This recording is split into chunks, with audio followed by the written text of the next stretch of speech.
अभी एक विवाद आ गया था, उस विवाद पर नहीं जाना चाहता। जब वो हज का सब्सिडी खत्म हुई तो कुंभ मेले का विषय आ गया।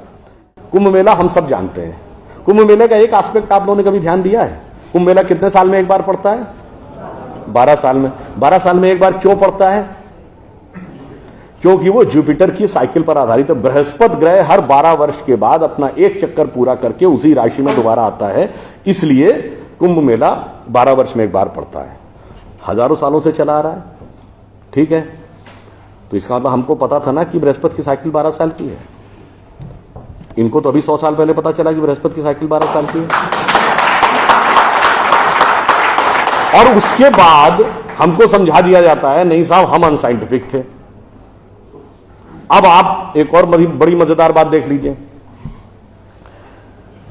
सूर्य ग्रहण और चंद्र ग्रहण पड़ता है तो उसका डेट और टाइम कौन तय करता है? सरकार घोषणा करती है ना, टीवी पे आता है, रेडियो पे आता है, अखबार में आता है। किस बेस पे आता है? नासा की फिजिकल ऑब्जर्वेटरी बताती है कि फलां तारीख को इतने बज के इतने मिनट पे सूर्य ग्रहण या चंद्र ग्रहण पड़ेगा, सोलर इक्लिप्स और ल्यूनर इक्लिप्स। मगर ये बताइए 1950 से पहले तो नासा की ऑब्जर्वेटरी नहीं थी। 1920 में जब अल्बर्ट आइंस्टीन ने रिलेटिविटी की थ्योरी दी, उससे पहले रिलेटिव मोशंस ऑफ प्लैनेट नहीं पता था। सॉरी, 1916 में। 1920 में एडविन हबल एक साइंटिस्ट हुए जिन्होंने एक्सपेंडिंग यूनिवर्स की थ्योरी दी, उससे पहले एक्सपेंशन ऑफ यूनिवर्स नहीं पता था। 1900 में मैक्स प्लैंक साइंटिस्ट हुए जिन्होंने लाइट की क्वांटम की थ्योरी दी, फोटॉन्स वाली, उससे पहले प्रोपगेशन ऑफ लाइट ही नहीं पता था।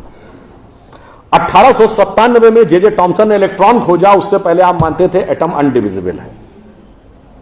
और 1633 में आप ये कहते थे, गैलीलियो को फांसी दे रहे थे इस बात के लिए कि उसने कहा सन रिवॉल्व्स राउंड द अर्थ गलत है। तो भैया आप 380 साल चल के जहां पहुंचे हैं, हमारा पंचांग तो युधिष्ठिर के जमाने से एज इट इज चला आ रहा है 5100 साल। मतलब ये लॉजिक नहीं है, ये तो साइंटिफिक प्रूफ। फिर भी हमें समझाया जाता है कि साहब जो हमने सोचा उस सब हम अनसाइंटिफिक थे, हम गलत थे। बड़ी मजेदार बात है। इन ए स्पैन ऑफ लिविंग जनरेशन, 50 साल में देखिए ये जो अर्बन नक्सल्स थे उन्होंने हमारे दिमागों में क्या क्या भरा और फैक्ट क्या था। 50 साल पहले जिस जिस चीज का मजाक उड़ाया गया वो चीज आज ठीक उसके उलट हो गई। 50 साल पहले कहते थे अरे यार ये अगर खेती करनी है तो mechanised farming, chemical fertiliser use करो। गाय के गोबर से कोई खेती होती? आदमी चांद पे पहुंच गया, तुम गाय के गोबर पे पड़े हो। आज नहीं, ऑर्गेनिक फार्मिंग की तरफ। 50 साल पहले क्या कहते थे? अरे भाई ये जड़ी बूटियों फल पत्ती खाने से कोई इलाज होता है? नीम हकीम खतरा है जान। खाना है तो नई दवाएं खाओ, क्लोसिन, मेटासिन, टेरामाइसिन। आज आप क्या कहते हैं? नहीं, केमिकल नहीं, हर्बल मेडिसिन की तरफ जाओ। ठीक, आज से केवल 50 साल पहले आप ये कहते थे, जब हम कहते थे पेड़ों की रक्षा करो, जंगल की रक्षा करो, पहाड़ की रक्षा करो, कहते थे this is the reminiscence of a primitive tribal civilisation. आज 1992 के रियो डी जेनेरो से लेकर 2009 के कोपेनहेगन से लेकर 2016 के पेरिस तक आप कहते हैं नेचर फ्रेंडली डेवलपमेंट करो।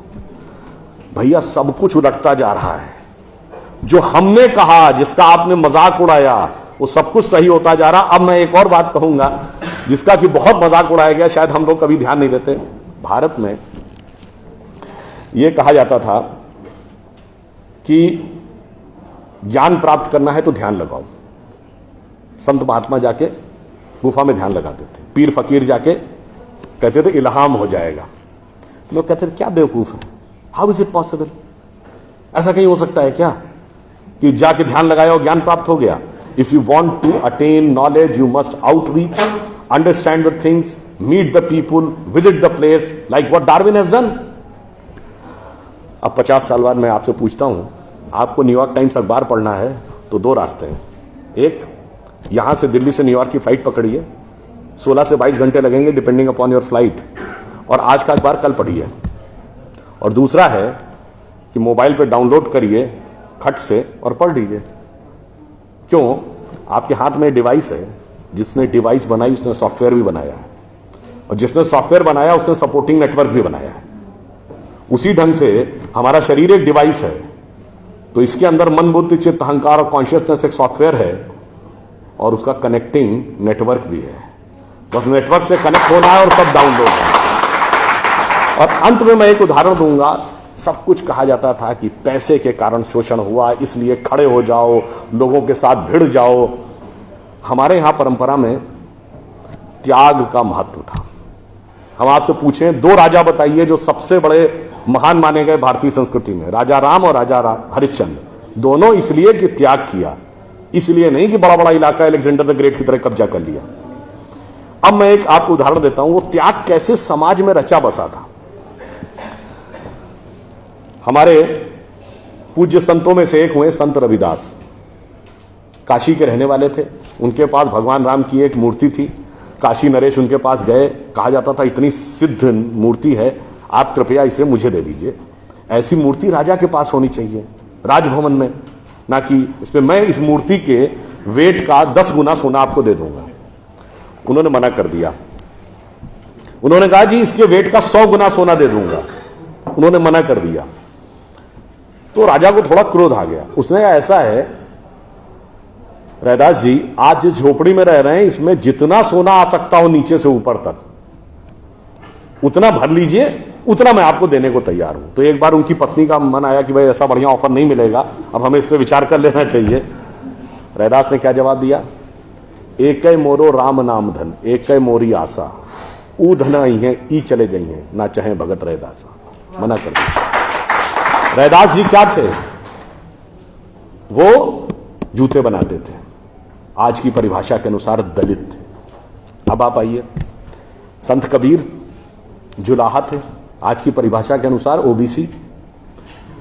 जब उनके बेटे ने भगवान के भजन के बजाय पैसा कमाना शुरू किया तो कबीर ने क्या कहा? उनके बेटे का नाम था कमाल। उन्होंने कहा बूढ़ा वंश कबीर का उपजा पूत कमाल, और हरि का भजना छोड़ के घर ले आया माल।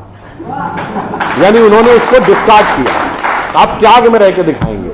अब आप आइए, मीराबाई राज परिवार की थी आज के हिसाब से, फॉरवर्ड। और उन्होंने क्या कहा? पायो जी मैंने राम रतन धन पायो, और जन्म जन्म की पूंजी पाई बाकी सबे लुटायो।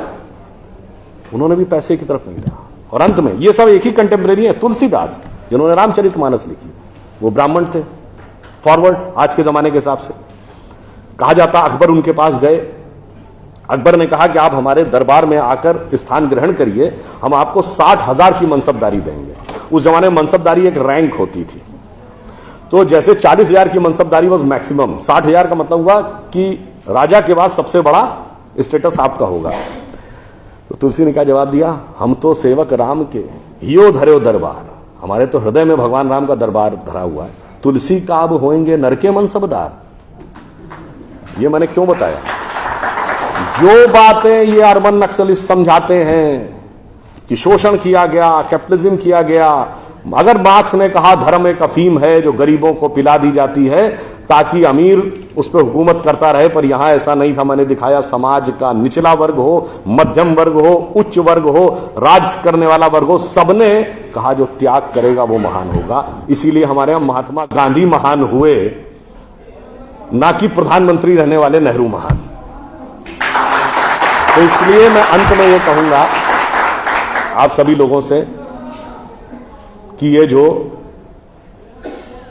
मायावी रावण साधु का वेश बना के आता है, सूक्ष्म दृष्टि से इसको समझिए और आश्वस्त रहिए कि वो चाहे कितना भी मायावी हो, अंत में विजय हमारी ही होगी, क्योंकि हम आज दुनिया के यंगेस्ट नेशन है। जैसा अभी नलपत जी ने कहा ना कि भाई people like us we are in minority. हम देश दुनिया के सबसे युवा देश हैं, यह सत्य है, मगर यह अर्ध सत्य है। हम सबसे युवा देश और सबसे प्राचीन सभ्यता है। We are the youngest nation and the oldest civilisation. तो एक गौरवशाली हमारा भूतकाल है और एक शानदार भविष्य है जो हमारी प्रतीक्षा कर रहा है। बस बीच के इस माया के प्रपंचों को से हम बचे रहें तो कहीं कोई संदेह नहीं। एक पंक्ति कहकर समाप्त करूंगा कि गौरवशाली था भूत, भविष्य भी महान है, अगर संभालें आप उसे जो वर्तमान है। धन्यवाद।